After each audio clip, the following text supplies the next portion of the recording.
Olá, pessoal, boa tarde, tudo bem?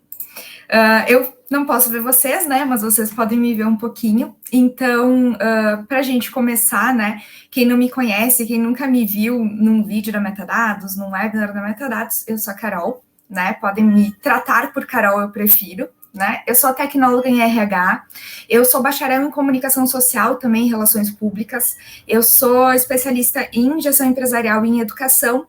Atualmente, sou mestranda em administração, bolsista do CAPES e consultora de produto na Metadados. Então, eu trabalho diretamente com produto dentro, né, com os produtos novo de folha de pagamento dentro do desenvolvimento e pesquisa. É um prazer estar aqui com vocês.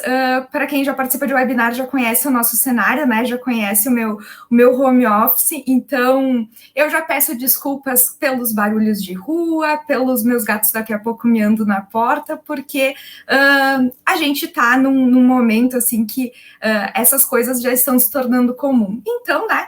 A gente aproveita e tenta deixar tudo bem em casa. O que eu quero aqui com vocês hoje é trazer de forma bastante informal e explicar o que é realmente o compliance, a importância do compliance e aonde ele impacta, né? Então, por mais que a palestra seja os processos que impedem o compliance, eu quero trazer o que é. Né? Eu quero trazer para vocês, para que vocês entendam que o compliance ele vai muito além daquilo de legislação. Ele vai muito além da norma, né?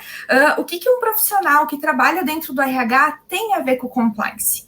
Porque a gente sempre, quando pensa, né, pensa no compliance enquanto legislação, a gente pensa que ele é um negócio lá do jurídico, né? Aí a gente começa a ver legislação, aí fala em LGPD, aí pensa, não, isso já é do TI. Então, o RH parece que não tem nada a ver, mas pelo contrário, ele tem tudo a ver com compliance. Ele é a pessoa que vai centralizar a informação, que vai fazer com que o compliance aconteça dentro da empresa, né? Então, quando a gente trata em compliance, a gente fala de duas coisas aqui: conformidade com lei, né? Políticas, regulamentos, protocolos, qualquer legislação e normatização vinda do governo, né? Por outro lado, a gente tem a conformidade dentro da própria empresa. Então, tratar com compliance, não só tratar com legislação, é tratar sobre ética. Então, a gente tem que pensar dentro das nossas empresas quais que são os nossos princípios éticos, né? Quais que são as nossas políticas que garantem esses princípios, esses valores éticos dentro das organizações, né? Eu não quero entrar em E-Social, em LGPD, né? Porque isso a gente já falou ontem, a Marta, o João Paulo falaram de E-Social, a Camila falou muito bem de LGPD, então eu não vou entrar nesse detalhe, né? Não vou aprofundar sobre isso. Mas vocês precisam entender que o compliance sim faz parte de atendimento de E-Social, faz parte de atendimento de LGPD, né? Não mais do que isso. Né? Não somente isso, mas muito mais do que isso também, falando em questões éticas, a gente entra para atender o compliance pensando em anticorrupção, né? Quando a gente pensa em atitudes corruptivas, a gente pensa no político lá em Brasília, né? Então, a gente está falando lado político, a gente está falando de suborno de policial, mas não, qualquer coisa que a gente faça que seja voltada para a sonegação é corrupção, de certa forma, tá? Então, eu trouxe 3 legislações aqui, que elas vêm principalmente para atender e regulamentar o que é compliance, tá? Então, a primeira lei é a Lei 2.683 de 2012, ela é uma lei penal, então ela torna mais eficiente a persecução penal, então a punição penal para crimes de lavagem de dinheiro. Eu quero que vocês pensem assim: tenho a minha folha de pagamento, tá? Que eu tô fazendo, mas eu pago aquela comissão por fora, eu pago aquela horinha extra por fora, né? Quando eu estou deixando de pagar alguma coisa dentro da minha folha, eu não somente, que eu disse para vocês, né? Eu não somente estou prejudicando o meu trabalhador, tá? Como eu também estou sonegando, porque aquela minha hora extra, né, que eu deixei de colocar na minha folha de pagamento, eu estou deixando de recolher tributação sobre ela. E seja tributação de previdência, seja FGTS, e seja os próprios reflexos do trabalhador para o trabalhador. Então, na verdade, é um crime, né? Então, quando eu deixo de pagar, eu tenho uma possibilidade de persecução penal. Então, entra com crime penal. A outra lei é a 12.846 de 2013, né, que responsabiliza civil e administrativamente as pessoas jurídicas que agem contra a administração pública. Então, vocês vejam que uma sonegação, eu posso ter não só uma pena, né, ele não vai só no âmbito penal, ele vai no âmbito civil também. Então, eu posso ter 2 processos separadamente para o mesmo problema. Então, quando eu deixo de prestar uma informação, quando eu presto uma informação incorreta, quando eu deixo de pagar, eu estou cometendo aqui 2 infrações, uma penal e uma civil. Então, eu posso ter um processo crime, né? E a outra, eu posso ter um processo civil, tá? E, por fim, a Lei 13.709 de 2018, que institui a LGPD. Então, ela é uma lei que vem para também regulamentar a segurança dos dados, porque hoje tudo está na internet. Então, a gente tem segurança de dados, né? Para pensar e como é que eu trato aqueles dados sensíveis que eu tenho dentro do meu RH. Né? Então, assim, se manter adequado às normas, diretrizes, né, zelando por conformidade de processos, de operações, é um dever do departamento pessoal, é um dever do RH, é um dever do profissional de RH, né? Algumas ações, elas vão impedir que a área atinja o compliance, tá? E aqui eu já trago para vocês, né, planilhas, trabalho manual, controle paralelo, tá? Tudo aquilo que a gente faz sem ter o mínimo de controle, e aqui a gente trata, vamos ter um sistema? Vamos ter um sistema. Eu não estou dizendo que vocês têm que ter o sistema da metadados, né? Mas eu estou dizendo que vocês têm que ter uma forma, vocês têm que ter uma sistematização, vocês têm que ter um processo que ele seja ilibado do início ao fim, tá? Que ele não tenha como abrir brecha, que ele me traga uma garantia, que ele me traga uma segurança sobre as informações que eu estou prestando. Né? Então, como é que eu sei se eu estou deixando de pagar alguma coisa, sabe? E é isso que a gente vai tratar um pouco aqui, tá? Esse tipo de controle, ele gera insegurança, gera retrabalho, tudo aquilo que a gente gera retrabalho, ele é crítico, né? Então, a gente aqui vai identificar algumas dores, né? Eu vou tentar mostrar para vocês como tentar melhorar e algumas políticas, algumas práticas que daqui a pouco podem nos ajudar, ok? Então, o que o compliance visa principalmente combater, né? A falta de ética dentro das organizações. Então, eu vou dar um exemplo aqui, tá? Eu vou dar um exemplo que a gente tem muito nas empresas, que é a área de compras, né? A área de compras, ela sempre vai tratar com fornecedores. Esses fornecedores, eles têm interesse em vender para as empresas, né? Então, assim, se eu conseguir convencer o comprador da empresa a comprar o meu produto, né, eu tenho faturamento. E aí a gente entra naquelas questões assim, eu vou dar um presente, né, vou tentar manter uma relação com o comprador. É errado manter relação com o comprador? Não é errado, desde que ela tenha alguns princípios éticos, né? E algumas empresas, elas chegam a determinar os limites que são aceitos. Então, por exemplo, até que ponto é ético um comprador aceitar uma viagem de um fornecedor, né? E o quanto é ético ele aceitar daqui a pouco um brinde, né? Um brinde corporativo, uma agenda, por exemplo, né? São 2 medidas que a gente precisa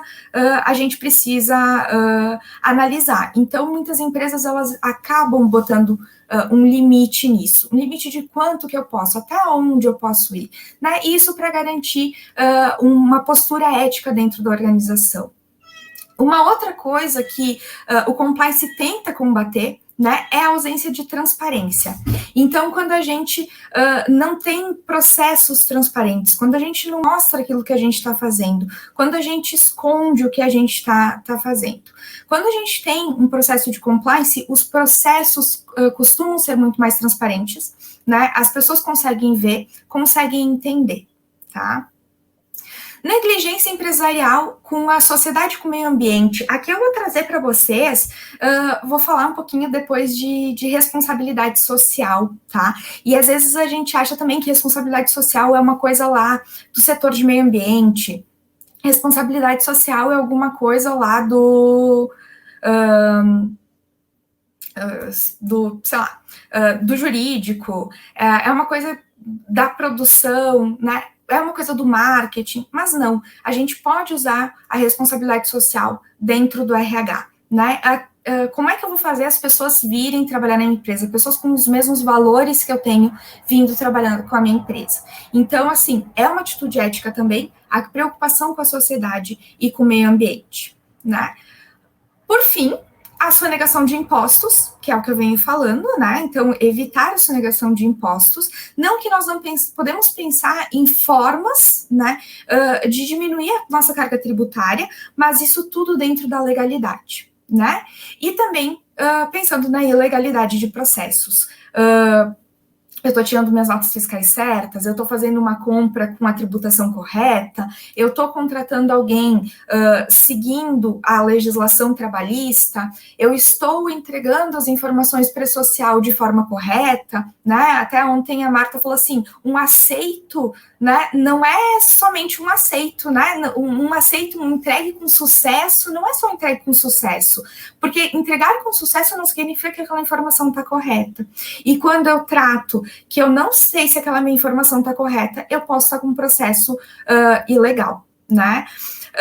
O compliance, ele significa que todos os colaboradores dentro da empresa, todos os trabalhadores dentro dela, tá? E aqui eu falo empregados, sócios, terceiros, né? Qualquer pessoa que preste serviço, né, cumpra regras, e essas regras atendam à legislação. Eu não estou dizendo que o processo ele tem que ser quadrado, sabe? Que o processo, a gente não pode ser criativo nos nossos processos e nas nossas entregas. Não é isso, né? Não estou dizendo que a gente tem que ter uma cartilha e seguir só aquele passo a passinho daquela cartilha. A gente pode sim ser criativo, tá? Desde que essa nossa criatividade não nos traga uma ilegalidade, né? Então, ou uma falta de ética, uma imoralidade dentro da empresa. Então, a gente tem que ter esse cuidado, tá? Para vocês saberem, né, as práticas de compliance, elas começaram em instituições bancárias. Então, elas começaram por escândalos de instituições financeiras, né? Não só bancárias, mas financeiras, porque para evitar esses escândalos, né, de desvios de dinheiro, enfim, o Banco Central, ele criou a resolução 2554 em 1998, né, então faz mais de 20 anos que ela sistematizou uma série de controles. Então, todos aqueles controles que a gente tem no banco, né, todas aquelas regras de Banco Central que a gente tem, foi uma sistematização para evitar ilegalidade de processo e sonegação de impostos, né? Então, esses sistemas de informação financeira, elas foram regulamentadas, de certa forma. Então, a partir dali surgiu o compliance, e a gente trouxe esse compliance para dentro da empresa, né? Aqui, eu quero dizer para vocês e indicar, né, o Instituto Ethos. Tá? Para quem não conhece, o Instituto Ethos, ele tem por missão, eu até anotei aqui qual que é a missão dele, que é mobilizar, sensibilizar e ajudar as empresas a gerir seus negócios de forma socialmente responsável, tornando-as parceiras na construção de uma sociedade sustentável e justa. Então, o Instituto Ethos, ele trabalha com diversas empresas visando o compliance, visando o atendimento de responsabilidade social, né? Então, ele visa muito, e eu recomendo para as empresas que visitem o site do Instituto Ethos e que conheçam o trabalho, porque ele não é uma empresa não é uma empresa privada de fins lucrativos. Ela é uma empresa que auxilia, que ela presta serviço para outras empresas para atender a responsabilidade social, né? O RH, acima de tudo, ele tem que atender, né, e garantir que a empresa tenha transparência. Né? O RH ele tem que trabalhar para evitar atitudes corruptivas. Então, como é que a gente pode fazer isso? Né? Como é que a gente vai garantir que a nossa empresa ela atenda todos os seus processos e que dentro dela todos os nossos processos são éticos, né? Então, eu trago aqui algumas coisas, que é criar uma cultura pautada na ética, né, independente da legislação, porque quando eu atendo, eu tenho uma cultura ética, não importa só o que a legislação diz, eu vou muito além daquilo que traz a legislação, tá? Estimular a cultura de responsabilidade social dentro da empresa, né, e fornecer a experiência empregadora. Aqui eu tenho algumas coisas, né, para falar, principalmente voltada para recrutamento e seleção. Só tomar um golinho de água aqui, porque eu vou falando, eu fico seca por dentro, né, gente? Então, assim, a gente precisa ter código de conduta, tá? A gente precisa entender qual que é o nosso código de conduta. Eu preciso ter um livrinho que eu entrego para o meu empregado toda vez que ele entra na empresa e que ele assina. Não é um processo formal do código de conduta, né? Mas eu preciso ter um código de conduta. Eu preciso entender quais são os meus valores enquanto empresa. Se eu não sei quais são os meus valores enquanto empresa, como é que eu vou saber que valores eu espero de um contratado? Né? Então, quando eu vou atrás, vou fazer uma contratação, que valores que eu quero que essa pessoa tenha? Né? Então, assim, eu tenho lá uma lista de valores dentro da minha empresa e eu preciso conhecer, e existem pesquisas, tá? Existe, por exemplo, a OCP, que é uma pesquisa de cultura organizacional, né? Ela é uma pesquisa científica, no caso, que eu posso aplicar dentro da empresa, e assim a gente conhece a nossa cultura, e com isso consegue identificar os nossos valores, né? Tem autores que tratam disso, de pesquisa, de cultura, de valores organizacionais. E aí, quando eu tenho os meus valores organizacionais e eu tenho os meus valores individuais, eu consigo identificar dentro daquele meu candidato, dentro daquele meu empregado, se ele já trabalha na minha empresa, se ele tem identificação com aqueles meus valores, né? Então, quanto mais identificação eu tiver entre os valores individuais com os valores organizacionais, menos trabalho, no caso, eu vou ter, porque aquele meu empregado, ele já vem pronto. Porque valores é uma coisa muito, muito interna, né? Muito intrínseca, assim, a pessoa tem aqueles valores. E não existe valor, eu não vou dizer assim, existem valores certos, valores errados. Não. Eu tenho que pensar quais são os valores dentro da minha empresa, né? E que valores que eu espero que as pessoas tenham. Esses valores, eles devem ser parecidos, né, com o da minha empresa. Não adianta eu ter valores completamente diferentes, porque a pessoa ela não vai se encaixar. Então, quando eu trato com valores e ética, né, dentro do recrutamento e seleção, eu já busco pessoas que se encaixam no perfil da vaga, que tenham a integridade que a organização espera que ela tenha. Né? Então, eu consigo traduzir o meu código de ética, né, meu código de conduta. Eu posso sim ter regras e dizer assim, olha, a gente permite isso, não permite aquilo, a gente aceita isso, não aceita aquilo, porque isso faz parte de toda a empresa, né? Mas é muito mais fácil da pessoa que se identifica com aquela cultura para ela se adaptar. Né? O RH aqui também, ele é responsável por propagar políticas de compliance, desde o momento que a pessoa entra dentro da empresa.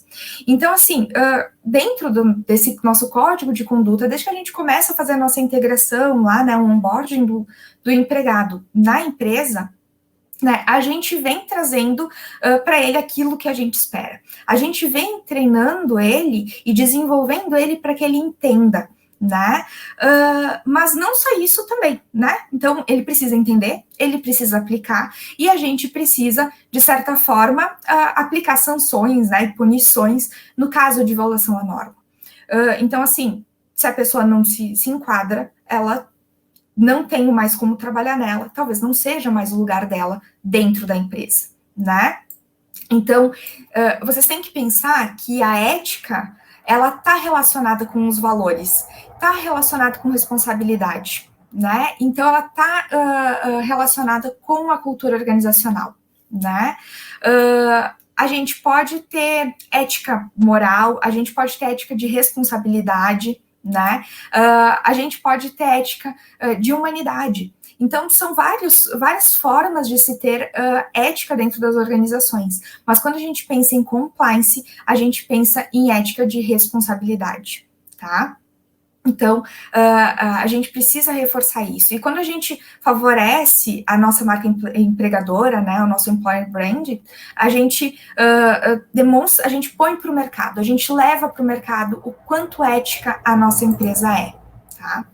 E aqui eu trago para vocês, né, a influência dos fatores, né, a influência dos fatores externos. Então, aquilo que a gente tem de fora, né, ética, sustentabilidade, responsabilidade social. Eu vou falar um pouquinho mais forte agora de responsabilidade social e tentar mostrar para vocês como que a responsabilidade social, ela pode ser aproveitada dentro do RH, tá? Eu vou trazer, eu tenho um exemplo, eu não sei de que ano que é, tá?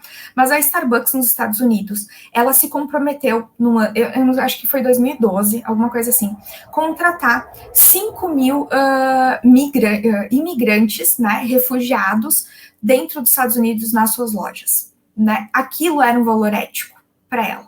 Então, ela tinha aquele valor. Foi uma atitude que foi extremamente criticada. Eles foram criticados no mercado, eles perderam clientes, ganharam outros, mas eles se mantiveram com aquela postura. Então, quando eles tomaram aquela decisão foi pautada num valor que eles têm, né? Enfim, que eles tinham enquanto empresa, eles assumiram aquele valor, eles tomaram aquela direção, independente de qualquer crítica que eles pudessem ter. A gente fala, né, que um objetivo de uma empresa é ter lucro, mas não lucro a qualquer custo. E no caso deles, eles resolveram dar essa oportunidade para trazer essas pessoas no mercado de trabalho e diminuir reduzir a pobreza, a vulnerabilidade social. Então, isso é responsabilidade social. O que aconteceu com o Starbucks naquela época? Existe a psicologia lá atrás que tem uma teoria da identificação social. Então, assim, a gente se identifica com grupos, né? Eu me identifico com aquela empresa por causa daquilo que ela faz, aquilo que ela leva, que ela mostra para o mercado que ela é. Então, quando a Starbucks teve aquela postura, tomou aquela decisão, né, pautada nos seus valores, ela acabou atraindo pessoas também para trabalhar na empresa dela. Então, ela usou aquela política, ela usou da responsabilidade social para poder contratar pessoas dentro da sua empresa. Então, além de contratar todas aquelas, elas trouxeram outras pessoas, outros talentos. Então, a tratativa da responsabilidade social, ela traz outros talentos também. Também já se é sabido que as pessoas que se identificam no grupo em que elas estão inseridas, elas tendem a permanecer. Então, se a minha empresa, ela defende uma política, ela defende uma... como é que eu vou dizer para vocês? Ela defende uma postura, uma posição que eu concordo, que eu me identifico enquanto cidadã, enquanto pessoa, né? Eu tendo a permanecer nela, porque isso me traz satisfação, né? Isso me traz felicidade, então eu fico bem dentro da empresa. Então, quando a empresa adota políticas, né, e práticas de responsabilidade social pautadas nos seus valores, dentro do RH, ela tem como reter e atrair pessoas, né? Então, assim, a gente vê, às vezes, uma empresa que ela faz uma propaganda linda pensando em diversidade, e aqui diversidade pode ser, né, acho que o Felipe falou terça-feira muito bem, diversidade pode ser de gênero, de raça, de orientação sexual, eu posso ter diversidade de várias coisas, né? Quando a empresa ela adota uma política de diversidade dentro da sua publicidade, das propagandas que ela vincula, né, no mercado, mas ela não tem essa mesma política de diversidade dentro do RH, tá? O discurso e a prática dela não estão se conversando. Então, as pessoas, agora, principalmente com redes sociais, né, que qualquer deslizezinho que a gente dá já está indo para uma rede social, qualquer coisa que a gente fala já vai para uma rede social. Pensem numa empresa que faz toda uma política, né, uma política, faz toda uma publicidade pensando em diversidade, mas ela não contrata com diversidade. Né, ela não tem diversidade dentro das suas políticas. Então, tem empresas assim que, eu vou contratar mais negros, eu vou contratar mais, eu tenho que ter X, até 2025, X mulheres, por cento de mulheres em cargos de gestão, que é para estimular a diversidade, né? Eu tenho que ter pessoas portadoras de deficiência, eu devo ter pessoas que estudaram em escolas públicas. Então, são políticas de diversidade que visam responsabilidade social. Não adianta também a empresa ter todo um discurso de sustentabilidade, né, e não replantar uma árvore. Então, eu tenho uma empresa de papel que faz discurso de sustentabilidade, mas não é reflorestadora. Vocês entendem que o discurso e a prática, eles têm que se conversar. Né? Eles têm que se... eu tenho que, dentro da minha empresa, aquilo que os meus trabalhadores, aquilo que as pessoas que estão dentro da minha empresa enxergam, é a mesma... Elas têm que perceber aquilo que eu estou vendendo. Então, quando eu vendo para o mercado, eu tenho que trazer para a minha empresa também, tá? Eu tenho que tentar ser sintética e ficar dentro do tempo, né? Então, eu acho que eu vou me passar um pouco, já peço desculpas, tá? Processos e procedimentos de compliance, tá? Tem algumas práticas que a gente pode aplicar. Eu acho que o André e o Fernando vão trazer muito mais coisas, né, voltadas para o trabalhador, mas aqui eu vou pincelar rapidamente algumas coisas, tá? Canal de denúncia e auditoria interna. A Magazine Luiza, por exemplo, tem um canal de denúncias, né, me falaram que eu tenho até às 13h20, eu tenho um tempinho. Então, obrigada, gente. Então, assim, a Magazine Luiza, ela tem um canal de denúncias para suas funcionárias que sofrem agressão, sofrem violência doméstica. Então, elas podem abrir, e a Magazine Luiza, ela apoia com todas as custas judiciais e para essa funcionária poder se restabelecer, né, fora daquele ambiente. Então, assim, canal de denúncia e auditoria interna, a gente pode pegar esse exemplo da Magazine Luiza, mas a gente pode ter também um canal de denúncia para as práticas que acontecem dentro da nossa empresa. E esse canal de denúncia, ele tem que ser anônimo. As pessoas, elas não podem ser punidas por denúncias que elas fazem de práticas e políticas que às vezes não estão de acordo com os valores que a empresa espera, né? Aqui a gente fala uma área de segurança corporativa. Então, essa área de segurança corporativa, dependendo do porte da empresa, pode ser uma equipe que trate de assuntos legais, né? Então, eu tenho pessoas de várias áreas, uma equipe, né, multidisciplinar, que consiga receber as mudanças de legislação e rapidamente aplicar, que ela consiga olhar para dentro de casa, olhar seus processos e, a partir disso, conseguir entender onde é que os seus processos daqui a pouco não estão atendendo compliance, onde é que nós temos problema e o que a gente pode fazer para melhorar, né? A gente tem também uma possibilidade de matriz de risco, né? Quais que são os nossos maiores riscos e a possibilidade de eles acontecerem. E aí, a partir dali, a gente cria uma matriz bem 4 quadrantes, assim, né? Alta possibilidade, alto risco, baixa possibilidade, baixo risco, alta possibilidade, baixo risco, alto risco, baixa possibilidade. Bem matriz. E aí, dentro dessa matriz, a gente consegue entender, né, quais que são nossas maiores dores dentro dela, e aí pensar em ações para minimizar e ações que a gente possa ter no momento que elas acontecerem, porque nem sempre a gente consegue eliminar ela completamente. Então, assim, se isso acontecer, que ação que a gente vai tomar, né? Aqui eu peço também para vocês investimento em infraestrutura, em tecnologia e em pessoas.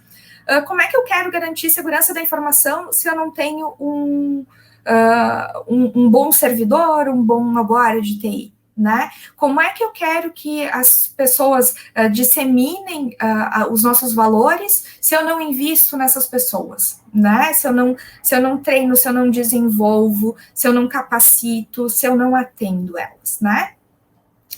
Cumprimento de legislação. Aqui, cumprimento de legislação, a gente não precisa nem falar, né? Que é o mínimo que a empresa tem que fazer. Então, a gente precisa olhar para nossa legislação, entender os nossos processos e ver aonde que a gente está indo ou vindo, né? Aonde que elas estão em contramão entre o que a gente faz e o que a legislação exige, né?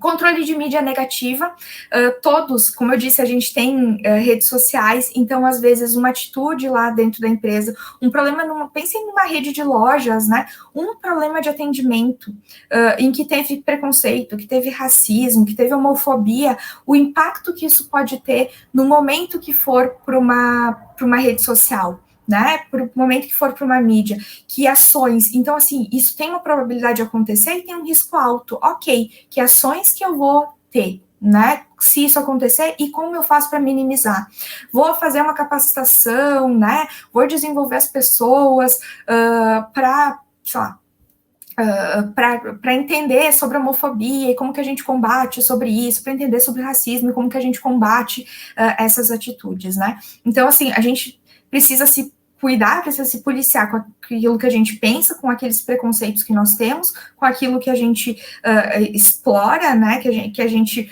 põe para fora, que é aquilo que a gente fala, com aquilo que a gente comunica. E aí, como é que eu faço para o meu empregado entender isso, né? Qual que é o processo disso, né? E também procedimentos preventivos para evitar lavagem de dinheiro. E aí é que a gente entra na questão da sonegação, tá? Que é bem grave. Né? Aqui a gente tem 3 coisas que o compliance evita, né? Eu vou falar de uma maneira bem macro, que é mídia negativa, porque a gente já consegue prever e ter uma ação sobre isso. Multas e fiscalizações. Fiscalização a gente não previne, né? Mas o que previne? Que quando a gente tem uma fiscalização, a gente não tem a multa. E processos, né? Aqui a gente tem processos trabalhistas, então, quanto mais transparente for o nosso RH, quanto mais dentro da legislação a gente trabalhar, menor a probabilidade de ter uma reclamatória trabalhista. Eu posso ter processo civil, posso ter processo penal por lavagem de dinheiro. Então, a gente tem que ter esse cuidado. E é isso que o compliance evita.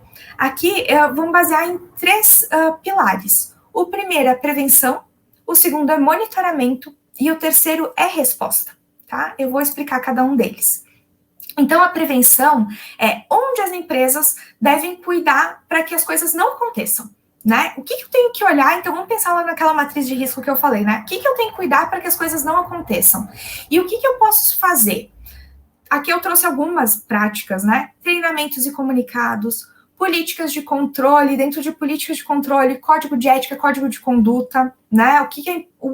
Até qual o limite que o empregado pode ir, ou o que ele pode, o que ele não pode fazer, né? E políticas de RH, né? Qualidade de vida, valorização da família, de responsabilidade social. Quando a gente trata de políticas de RH que visam qualidade de vida, né, que visam o bem-estar, que visam a satisfação do trabalhador, né, a probabilidade de ele se sentir pertencente àquela cultura, àquela empresa, e se identificar com os valores dela é muito maior. Então, a gente consegue, por aí, prevenir muita coisa, né? O segundo, né, é o monitoramento ou detecção, né, que é realmente a gestão, os gestores, o RH monitorar os programas, as políticas e ver o quanto as pessoas estão seguindo essas políticas estabelecidas. Vocês têm que entender que muitas das condutas dos nossos empregados, elas têm que ser naturais, assim, elas têm que acontecer, as pessoas elas têm que fazer porque aquilo faz parte dos valores dela. Então, quanto mais, vamos voltar lá para o recrutamento, quanto mais a gente contratar alguém que se identifique com os nossos valores, mais fácil essa pessoa vai seguir as normas, as nossas políticas, né, nosso código de conduta e o nosso código de ética, de forma muito natural. Então, menos controle a gente precisa fazer. Não precisa ficar monitorando o que a pessoa está fazendo, o que ela está olhando. Eu não preciso fazer esse controle, né, em cima da produção, né? Eu não preciso ficar de olhando. Mas eu preciso entender se as pessoas estão fazendo, né? Aqui é importante também que se crie canais. Porque vocês pensam que um colaborador, ele queira fazer uma denúncia de um acontecimento que ele entende que fere o código de conduta da empresa, tá? E só que esse acontecimento, ele está sendo feito, essa atitude está sendo tomada pelo gestor dele. Com quem ele vai falar, né? Para onde ele vai levar? Por isso que é importante, sim, criar um canal de denúncia que possa ser feito, né?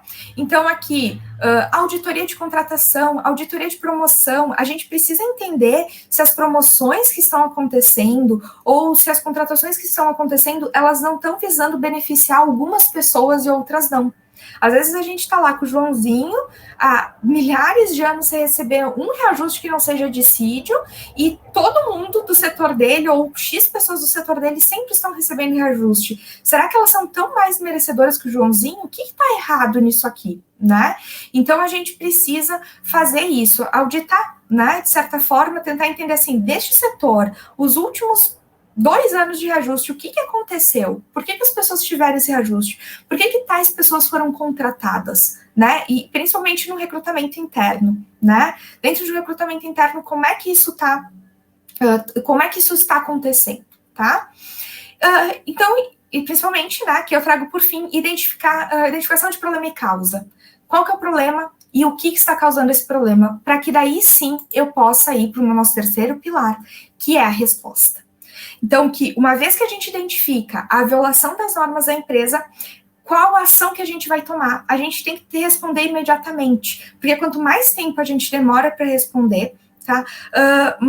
Menos garantias os empregados vão ter de que num próximo problema a gente vai responder, tá? Então a gente perde em credibilidade. Então aqui a gente tem que gerenciar risco, dar uma resposta rápida, né, aplicar sanções, punições, demissão que acontecer. Por exemplo, assédio sexual tem que ter uma política de tolerância zero. Não importa se é o porteiro, não importa se é o supervisor, se é o gerente, se é o segurança da empresa. Não importa onde ele está, mas eu tenho que aplicar isso imediatamente. São atitudes que eu não posso aceitar. E para isso eu tenho que desenvolver um plano de ação. Eu tenho que pensar qual que é o meu plano de ação dentro da minha empresa, tá? Então, eu vou lá, causa, consequência, resposta imediata. E para finalizar, né, aqui eu trouxe um compiladinho, né, rapidamente, de que o RH pode fazer dentro para atender, então, compliance. Aqui dentro de recrutamento, seleção dos perfis mais adequados à necessidade da empresa. Né? Então, quando eu faço um recrutamento, eu tenho que fazer bem feito. O Fernando me disse uma vez que era para... Ele disse assim, gasta dinheiro contratando, né?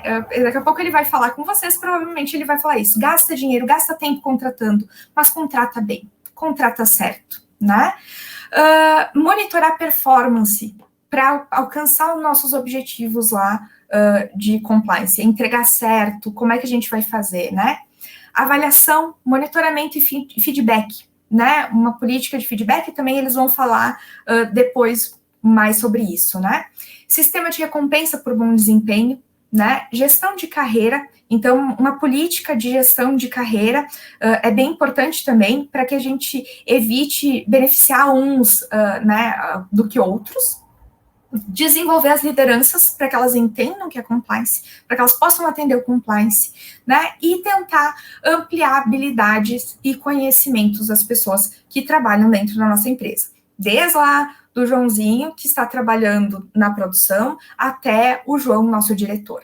Então, todas as pessoas, elas têm que ser desenvolvidas. A gente não pode deixar ninguém para trás. Todas as pessoas, elas precisam entender. E elas precisam ter essas atitudes e ter esses valores e fazer parte dessa cultura da empresa.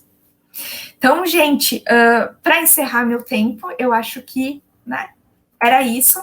E a gente fica depois para o debate.